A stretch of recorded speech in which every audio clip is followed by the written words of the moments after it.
In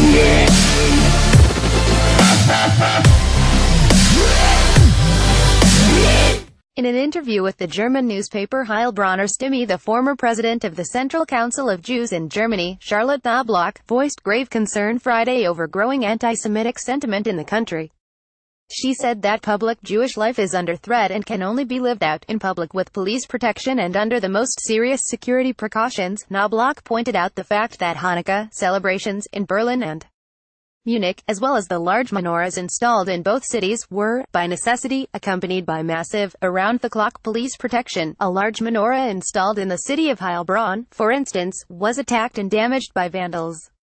Read more. Frank-Walter Steinmeier, Germany still faces anti-Semitism. Anti-Semitism in the heart of German society. Knobloch also called for Germany's federal government to create a new authority to monitor and defend against growing anti-Semitism. Anti-Semitism has grown on the right and the left, in the Muslim community and also in the heart of German society. Knobloch, who is currently the president of the Jewish community of Munich and Upper Bavaria, says that an efficient approach to fighting public and covert anti-Semitism is long overdue.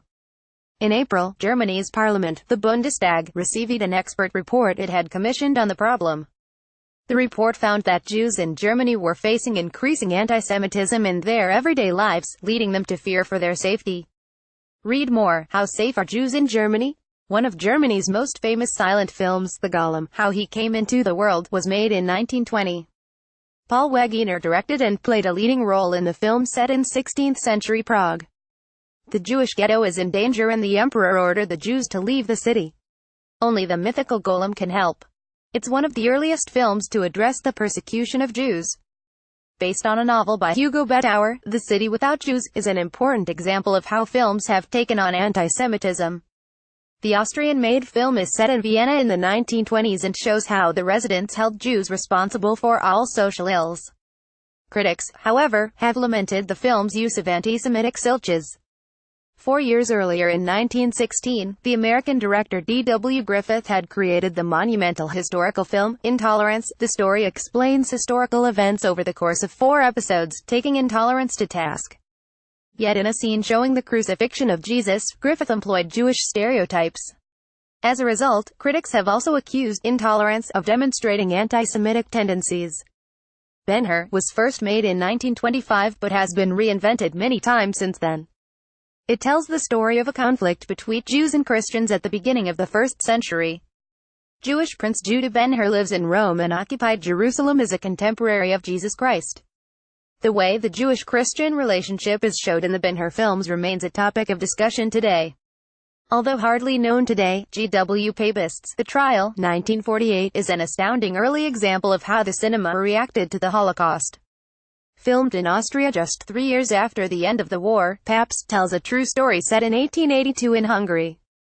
A young girl disappears from her village and Jews are blamed.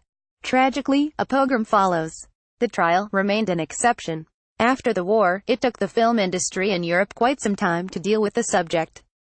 The French director Alain Resnais was the first to address the Nazi genocide in 1956, in the unsparing 30-minute documentary, Night and Fog. It wasn't until the 1978 television miniseries, Holocaust, was made that the genocide was brought to the broader public.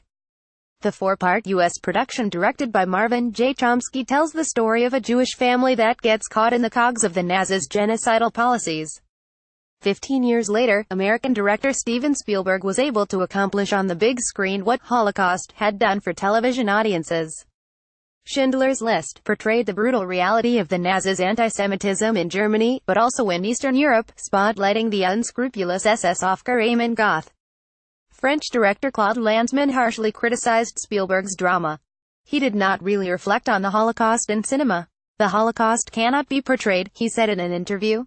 Lanzmann himself took up the subjects of anti-Semitism and the Holocaust in a completely different way, through long documentaries and essay films such as Shoah and Sobibor. Italian comedian and filmmaker Roberto Benigni took a daring approach in his film on anti-Semitism and the Holocaust.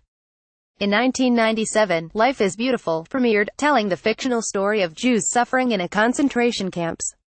The humor he wove throughout had a liberating effect. An equally moving film by Polish-French director Roman Polanski was released in 2002. In The Pianist, the fate of Jewish Polish Władysław Spilman during the war years of 1943-44 was brought to the big screen. The project allowed the director, whose mother and other relatives were deported and murdered by the Nazis, to work through his own family's past. Films about the life of Jesus Christ often come up in discussions about anti-Semitism in cinema. Martin Scorsese's The Last Temptation of Christ, 1988, for example, has been accused of reinforcing anti-Semitic clichés, particularly in scenes in which Jews are indirectly associated with greed. Much more controversial was the film that Australian Mel Gibson released 2 years later. Both Christians and Jews accused Gibson of explicit anti-Semitism in the film, saying he didn't counter the implications in the New Testament that Jews were to blame for the death of Jesus, who himself was Jewish. In public, Gibson likewise used anti-Semitic speech. Audiences and critics alike decried the anti-Semitism in the Turkish film, Valley of the Wolves. The action-packed version of a TV series of the same name showed a battle between Turkish soldiers and Israel. The film employed anti-American, anti-Israeli and anti-Semitic stereotypes and was insightful, according to several organizations. Just how difficult it can still be to address the subject matter of World War II is evident in the response to a 3-part German TV series from 2013, Generation War. The series follows a handful of German soldiers fighting on the Eastern Front. It was criticized in Poland for anti-Semitism and was said to have represented the Polish resistance. Margarete von Trotto's film about Hannah Arendt was well received in 2012. The director sketched a balanced portrait of the philosopher and publicist who, in the 1960s, grappled with a figure who was largely responsible for the Nazi genocide, Adolf Eichmann. Arendt coined the phrase, the banality of evil, to explain anti-Semitism clothed in seemingly harmless bureaucracy. Because the protagonist of the current Hollywood superhero hit Wonder Woman is played by Israeli Gal Gadot, the film was not shown in a number of Arab countries. Gadot herself had served in the Israeli army and defended her experience. Not showing Wonder Woman is anti-Semitic, according to the public sentiment in Israel. Author Jochen Court, more recently, a video documenting a 60-year-old German man berating and insulting a Jewish restaurant owner in Berlin highlighted the issue in extremely vivid terms. A friend of restaurant owner Yari Feinberg filmed the ugly encounter and it subsequently went viral after she put it. Feinberg, who was later visited by Israeli ambassador Jeremy Isaac Araf and praised for his courage as well as for keeping his cool during the confrontation, said that the run-in was the tip of the iceberg, adding that he regularly receives anti-Semitic hate mail. Read more. German Council of Jews chairman condemns immensely dangerous PEGIDA movement, disgusting but not unusual. Commenting on the video, Charlotte Knobloch said, the hostility and threats that can be seen in the video are disgusting but not unusual. Many overt and covert forms of anti-Semitism are on the rise in every area of society. She underlined the fact that the video did not represent an isolated incident but rather the everyday experience of Jewish people. Anti-Semitism is widespread and on social media, but also in the analog world. Jewish students, for instance, suffer greatly from this phenomenon. Jew has once again become an insult in German schoolyards. The villa on Berlin's Wannsee Lake was pivotal in planning the Holocaust. 15 members of the Nazi government and the SS Schutzstaffel met here on January 20, 1942 to plan what became known as the final solution, the deportation and extermination of all Jews in German-occupied territory. In 1992, the villa where the Wannsee Conference was held was turned into a memorial and museum. The Nazi regime opened the first concentration camp in Dachau not far from Munich. Just a few weeks after Adolf Hitler came to power, it was used by the paramilitary SS Schutzstaffel to imprison, torture and kill political opponents to the regime. Dachau also served as a prototype and model for the other Nazi camps that followed.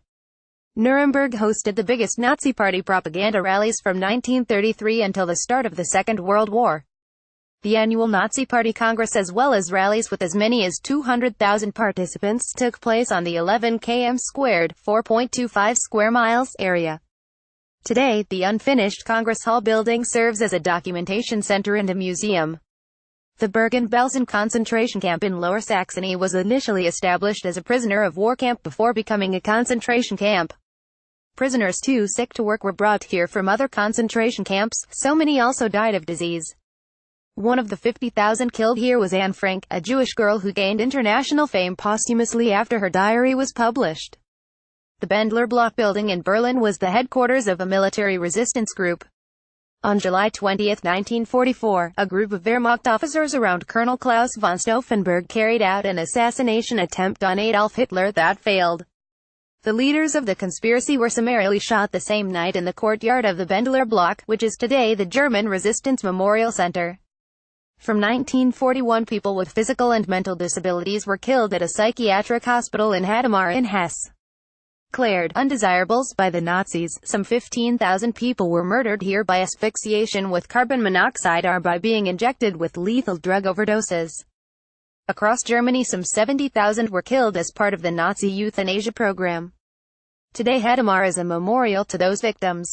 Located next to the Brandenburg Gate, Berlin's memorial to the murdered Jews of Europe was inaugurated 60 years after the end of World War II on May 10, 2005, and opened to the public 2 days later. Architect Peter Eisenman created a field with 2,711 concrete slabs. An attached underground place of information holds the names of all known Jewish Holocaust victims.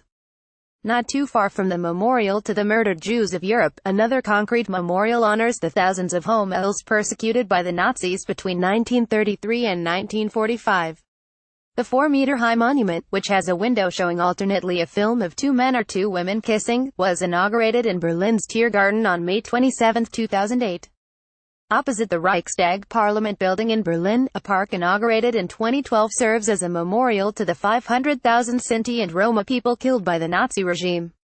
Around a memorial pool, the poem Auschwitz by Roma poet Santino Spinelli is written in English, Germany and Romani: gaunt face, dead eyes, cold lips, quiet, a broken heart, out of breath, without words, no tears. In the 1990s, the artist Gunther Demnig began a project to confront Germany's Nazi past. Brass-covered concrete cubes were placed in front of the former houses of Nazi victims, providing details on the person as well as the dates of deportation and death, if known. More than 45,000 Stolpersteine have been laid in 18 countries in Europe. It's the world's largest decentralized Holocaust memorial. Right next to the Führerbau, where Adolf Hitler had his office, the headquarters of the Nazi Party in Germany were based in the Braun House in Munich. A white cube now occupies its former location. New Documentation Center for the History of National Socialism opened on April 30, 2015, 70 years after the liberation of the Nazi regime, uncovering further dark chapters of history. Author, Max Sander, Il Simon.